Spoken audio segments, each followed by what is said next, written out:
Welcome to the Book Review Podcast. Today, we're heading way back, like thousands of years into the past. We are. Not with a time machine, sadly, but using this really fascinating source, a book inspired by actual ancient clay tablets. That's right. And it digs into financial wisdom from, well, the legendary city of Babylon. Yeah, and Babylon is just such an incredible place to look at for wealth. Because, unlike a lot of ancient cities built near gold mines or super fertile land, Babylon's wealth was mostly built on, human effort, trade, ingenuity, and a pretty sophisticated grasp of finance, actually.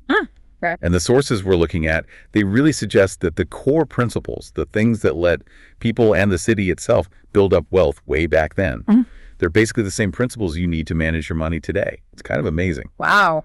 Okay, so that's our mission then for this deep dive. We want to pull out the really potent bits from these sources, the stories, the rules, these simple ideas about getting and keeping wealth, and see what timeless lessons are really here for you listening right now. Let's dig in. Let's do it.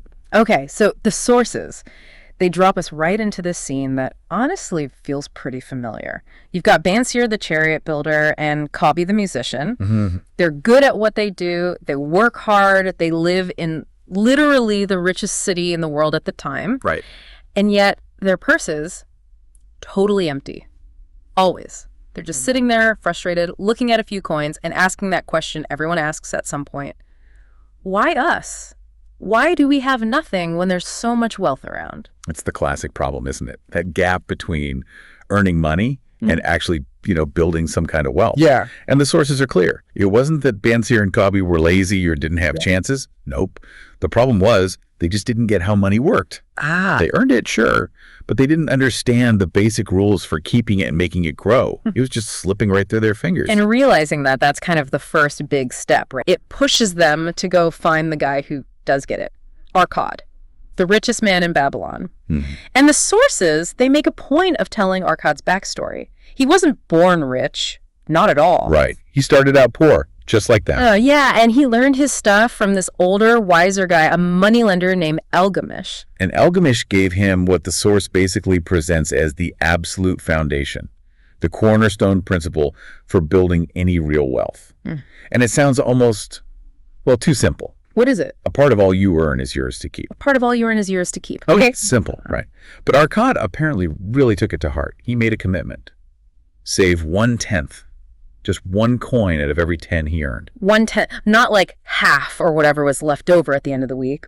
A specific chunk. A specific dedicated chunk, exactly. So what did that do for him? I mean, besides the obvious tiny bit of saving. Well, the sources talk about this immediate psychological boost, actually seeing his purse start to get a little heavier, bit by bit. It gave him this deep sense of satisfaction, encouragement.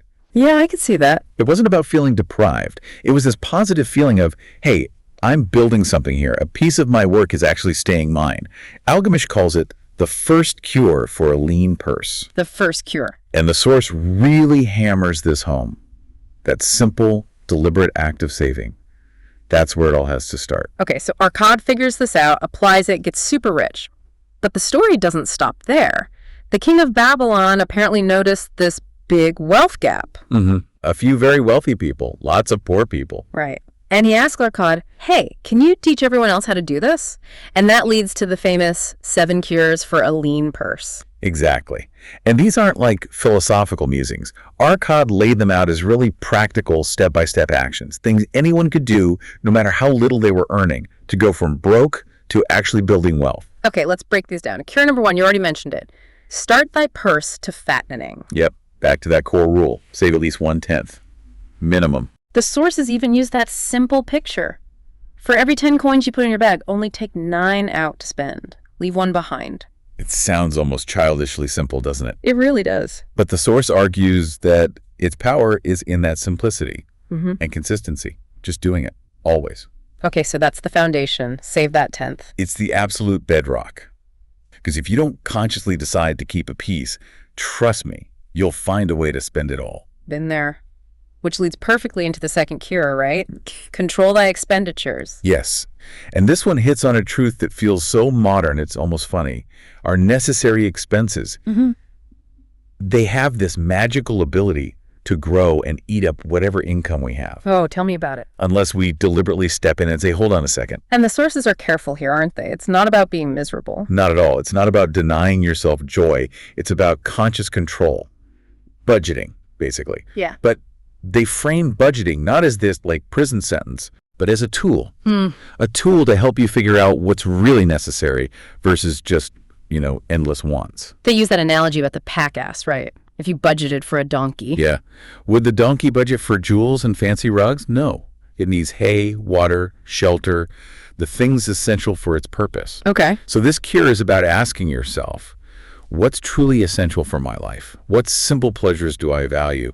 And crucially, what are my worthwhile future goals?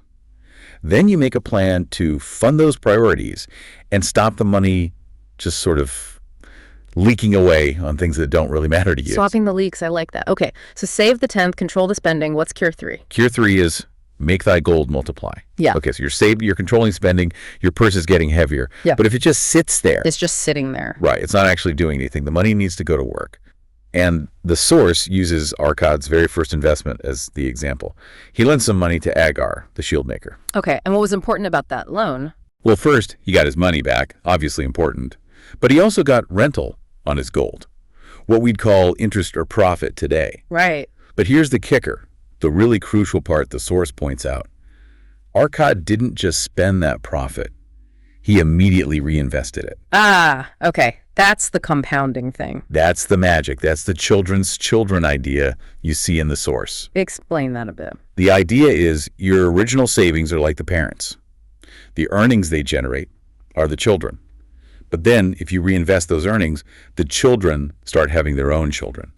Your money starts making money, which then makes more money. Exponential growth. Exactly. There's this story about a farmer who saved just a little bit of silver, but invested it consistently.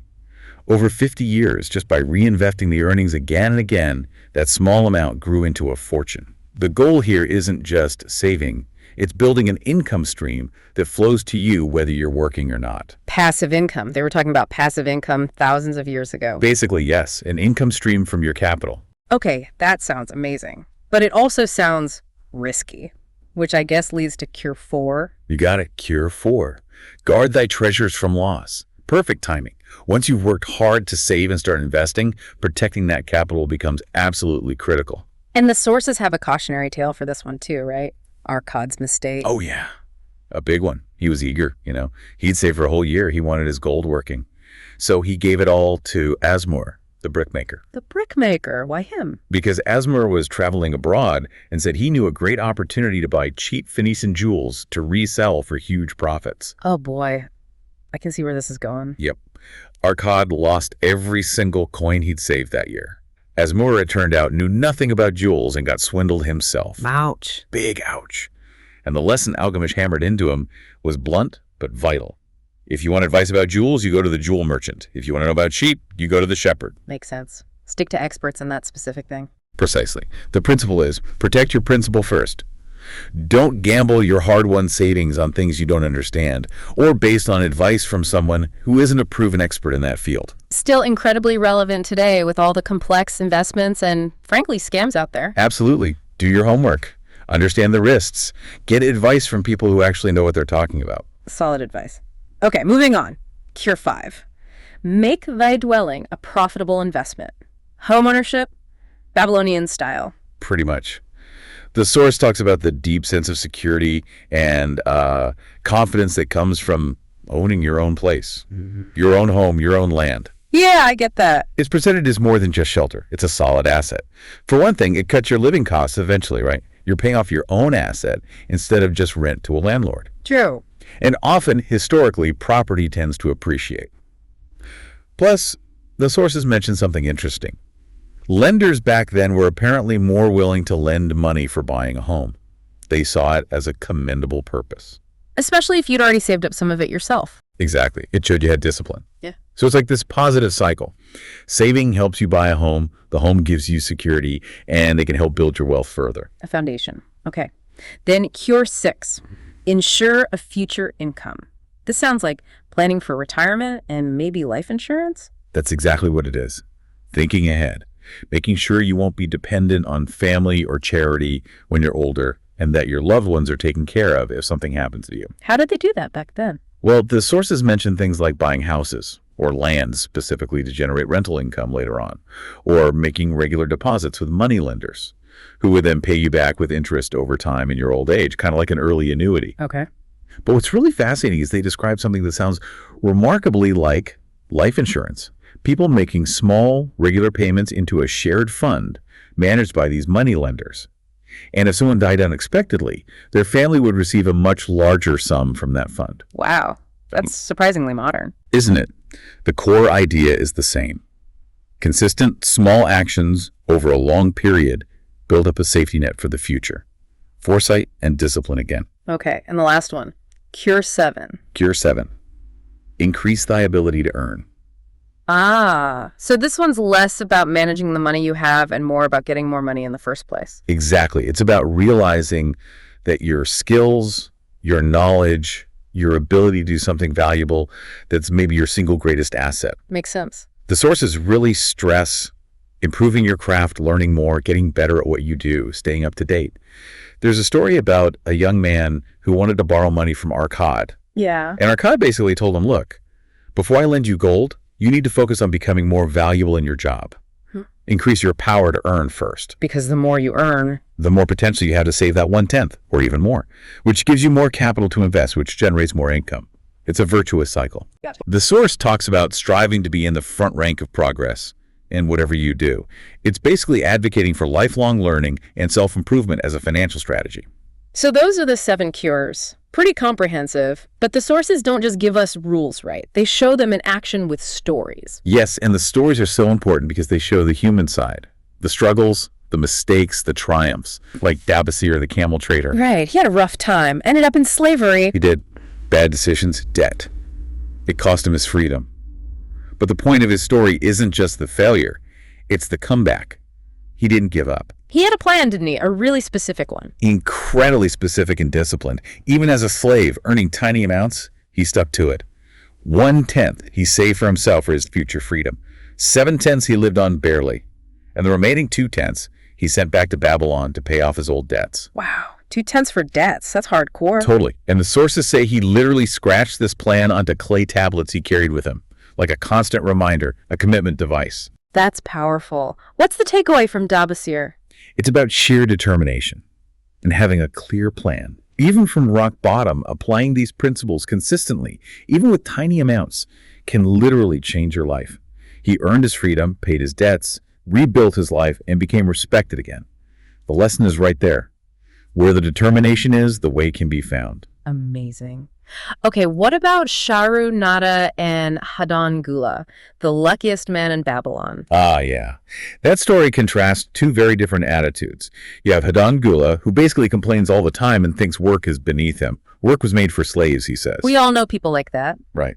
But then you have Sharu Nada. He started with nothing, faced hardship, but he saw work differently. He called work his best friend. Interesting perspective. And his story isn't about random luck, like finding a bag of gold. It's about how his diligence, his willingness to work hard and be prepared, positioned him to recognize and seize opportunities when they came along. Ah, so luck isn't just random chance. The source suggests good luck tends to follow those who are prepared, alert, and not afraid of effort. Opportunity shows up, but it doesn't hang around waiting for the unprepared or the procrastinator. So Sharu Nada's luck was really earned through readiness and action.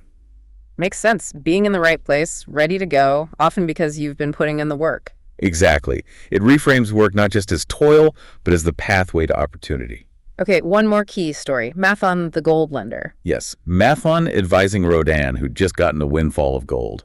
This one's huge for understanding wise investing and, well, avoiding dumb mistakes. He had that token chest, right? Yes. His token chest was brilliant. He kept clay tokens for every loan he ever made. Some represented successes, but crucially, many represented failures. Each failure token had the story etched on it, a library of lessons learned the hard way. So what did he teach Rodan based on that? 2 main things to look for before lending or investing. First, can the borrower actually repay? Do they have assets? Do they have a proven ability to earn money? Okay, capacity. What's the second? The purpose of the loan or investment. Is it going into something sensible? a productive business, or some wild speculative scheme. Then what should Rodin avoid? Menathon strongly warned him, don't lend just because you feel sorry for someone or because they're family. Don't back crazy ideas that promise impossible returns. And always, always make sure you have a reasonable, safe way to pull it back again if things go wrong. Protect your principal again. Always. It echoes that fourth cure. Understand the risk, ensure there's security or a clear path to repayment. Make decisions based on facts and experience, not just emotion or pie-in-the-sky hopes. Okay, so these stories, these cures, they all kind of weave together into a bigger picture. They really do. And the sources actually summarize it beautifully in what they call the 5 laws of gold. They're like the distilled essence of everything we've talked about. Can you quickly recap those? Sure. Law 1, gold comes easily to those who save at least a tenth. Simple saving. Right. Law 2, gold works hard for the wise owner who finds profitable work for it. That's making your savings multiply. Investing. Law 3, gold sticks with the cautious owner who invests with advice from wise experts. Seek good counsel. Law 4, gold slips away from those who invest in things they don't understand or that experts wouldn't approve of. Avoid ignorance and bad advice. Okay. And Law 5, gold flees from those who try to force it into impossible earnings or fall for scams and unrealistic schemes. Beware. Get rich quick. Wow. Reading them like that, they're just so clear. And yeah, totally timeless. Exactly. The sources basically say these laws are unchanging because, well, people don't fundamentally change. That temptation for a shortcut, the appeal of a slick promise, the sheer difficulty of being disciplined day after day. That was true then, it's true now. Precisely. So wrapping this up, what's the big takeaway for you listening? For Bansier and Cobby back then, and for anyone today maybe feeling that same pinch, that empty purse frustration, these ancient writings, they offered this surprisingly straightforward roadmap, don't they? It's not some secret code or a lottery ticket. Not at all. It's about basic discipline, isn't it? Pay yourself first that tenth. Spend less than you earn. Control those expenses. Make your savings work. Invest wisely. Protect what you've built. Guard against loss. Plan for the future. Ensure that income. And keep getting better. Increase your ability to earn more in the first place. Simple steps. Simple steps. But maybe the deepest insight here, the thing that really hits home across all these centuries, is that knowing the rules, that's the easy part. The real challenge, the timeless human struggle, is actually doing it consistently. Fighting off our own desire for instant gratification, overcoming procrastination, resisting those tempting but foolish opportunities. Yeah. The wisdom lasted because the struggle to actually live by it is just as enduring. That's powerful.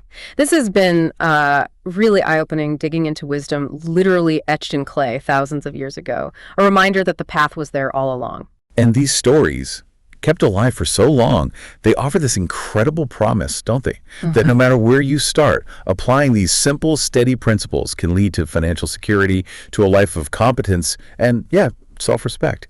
It really makes you wonder, if these basic rules built fortunes in ancient Babylon, what's really stopping you right now from using them to build your future? Something to really think about. Which one of those laws could you start putting into practice today? Maybe just that first one. Start thy purse to fattening. It could be the first step in a whole new story for you.